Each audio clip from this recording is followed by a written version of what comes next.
Hi, I'm Pete Gerlach. I'm the author of the Break the Cycle nonprofit website that you may be looking at, or I hope you do. I want to present an idea to you today that may be new to you, and it's important for you and your marriage and your family if you're married.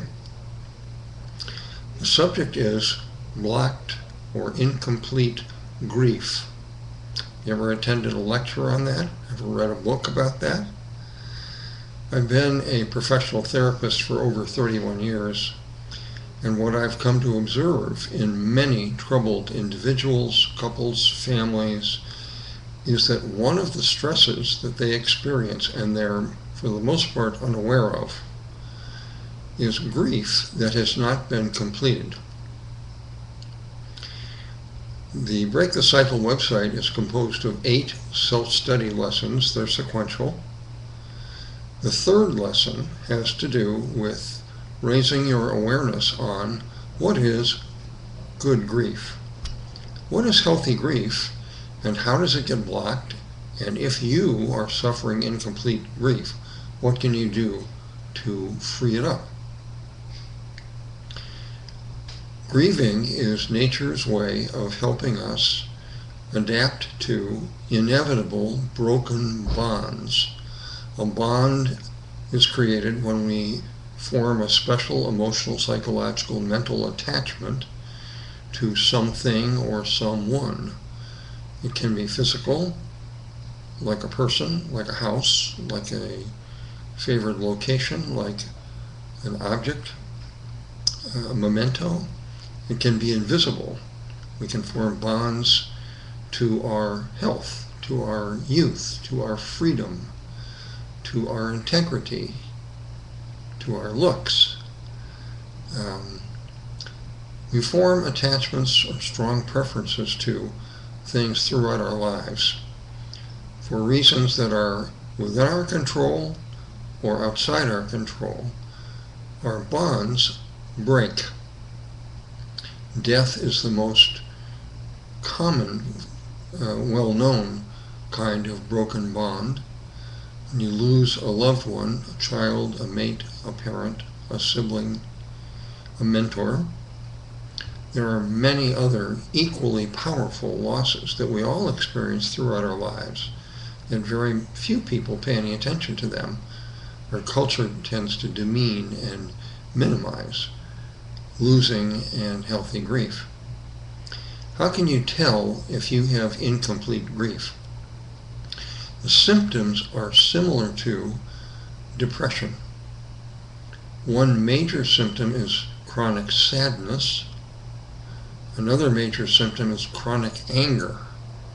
Rageaholics often are suffering from incomplete or stuck grief. Another physical symptom that's pronounced in the American culture, perhaps elsewhere, is obesity. Many people feel, human service professionals feel, that people who are suffering grief and who lack permission to grieve in a healthy way comfort themselves by eating certain foods high in fat, carbohydrates, comfort foods. Obesity can be a sign, it's not proof, but it can be a sign that you may be suffering from incomplete grief of some major important loss earlier in your life. So depression, grief, chronic sadness, chronic anger, apathy, indifference, and not feeling interested in life, not knowing what you want to do, or not much caring about your life.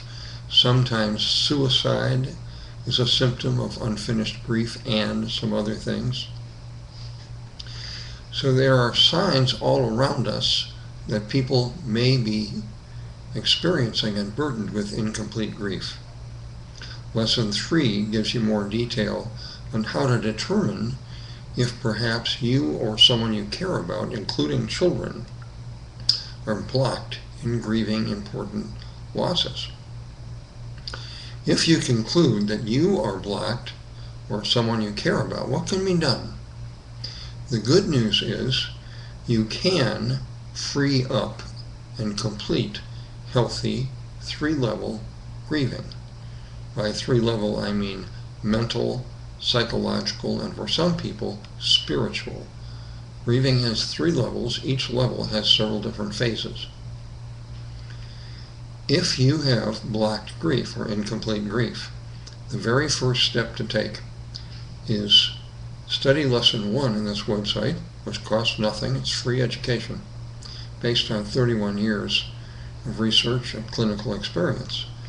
Free your true self to guide you. If a false self guides you, it's much more likely that you will have trouble completing healthy grief and moving on with your life. So, study lesson 1, learn to free your true self. The second thing you need to free up stuck grief is to learn about grieving. Our society doesn't teach us much about this, neither do our ancestors.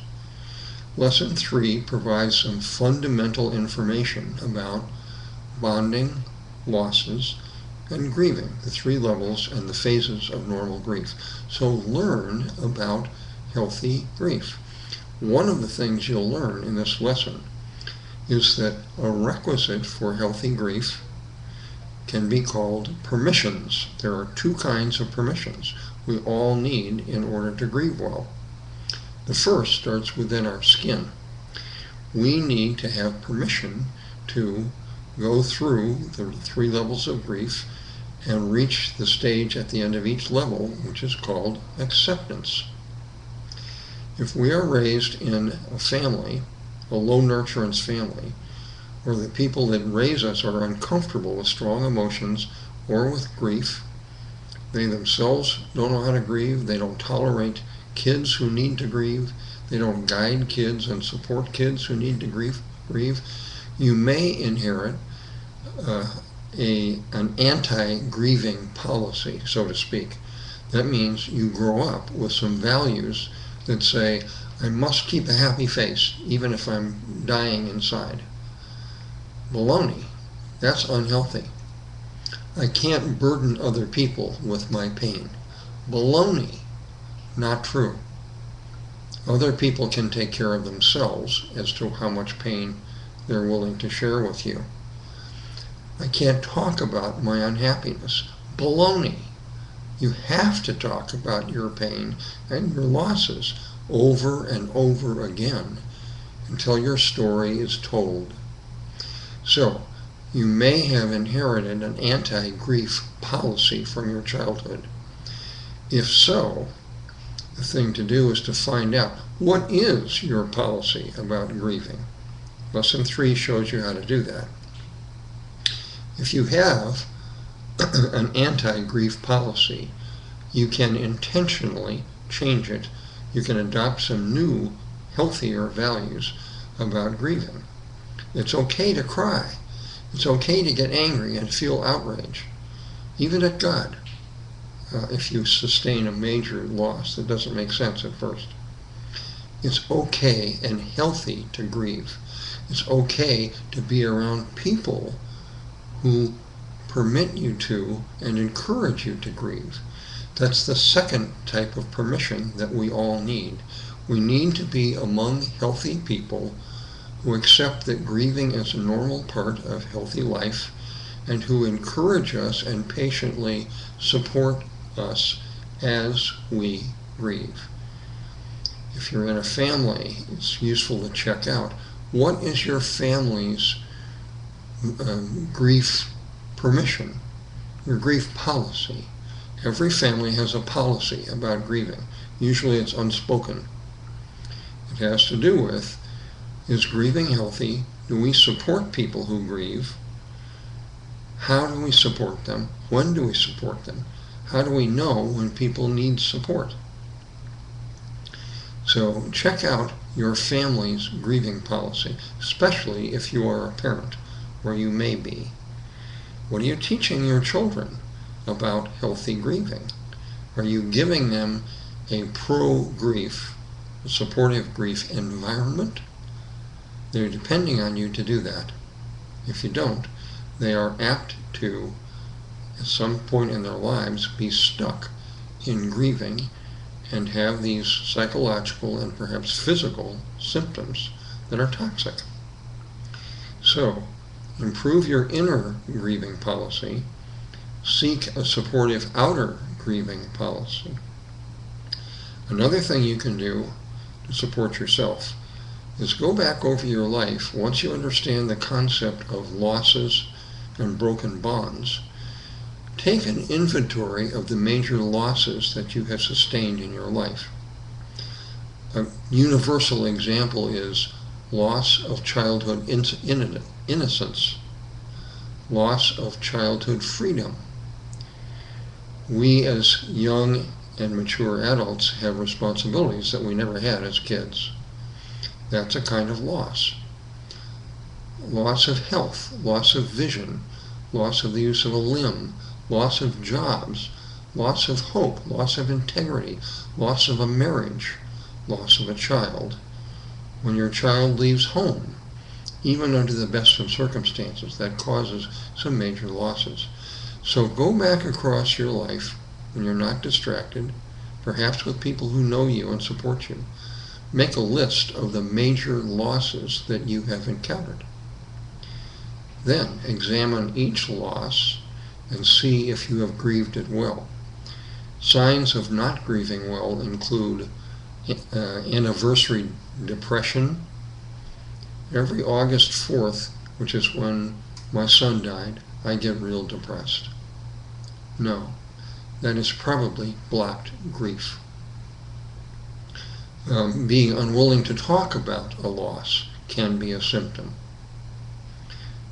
Being depressed at reminders of major losses, music, people, names, favorite mementos, holidays. There are many things that trigger sad feelings that can be, not always, but may be signs of unfinished grief. So go back, list your losses, and look compassionately at each one. Can I talk openly about this loss? Do I know what this loss meant to me? Often people don't stop to appreciate. This is what the loss of my longtime friend has meant to me. Take an inventory, check out whether you feel you've grieved each major loss in your life after you've decided what's your policy about grieving. If you have not grieved a particular loss, permit yourself, encourage yourself to go through the questions in the mental phase of grieving. Lesson 3 shows you what they are. And speak often to other compassionate people about your loss. Tell your story over and over again until you don't need to tell it anymore. The last thing that Lesson 3 urges you to do in order to help break the cycle of psychological wounds and unawareness, the last thing is, if you're a parent or a grandparent or an aunt or an uncle, make it a point to teach the young people in your family about healthy grief and do everything you can to promote a pro-grief family. So, grieving can be blocked. When it is blocked, it can create major, serious psychological and physiological problems. Blocked grief can, once you're aware of it, be freed up and completed.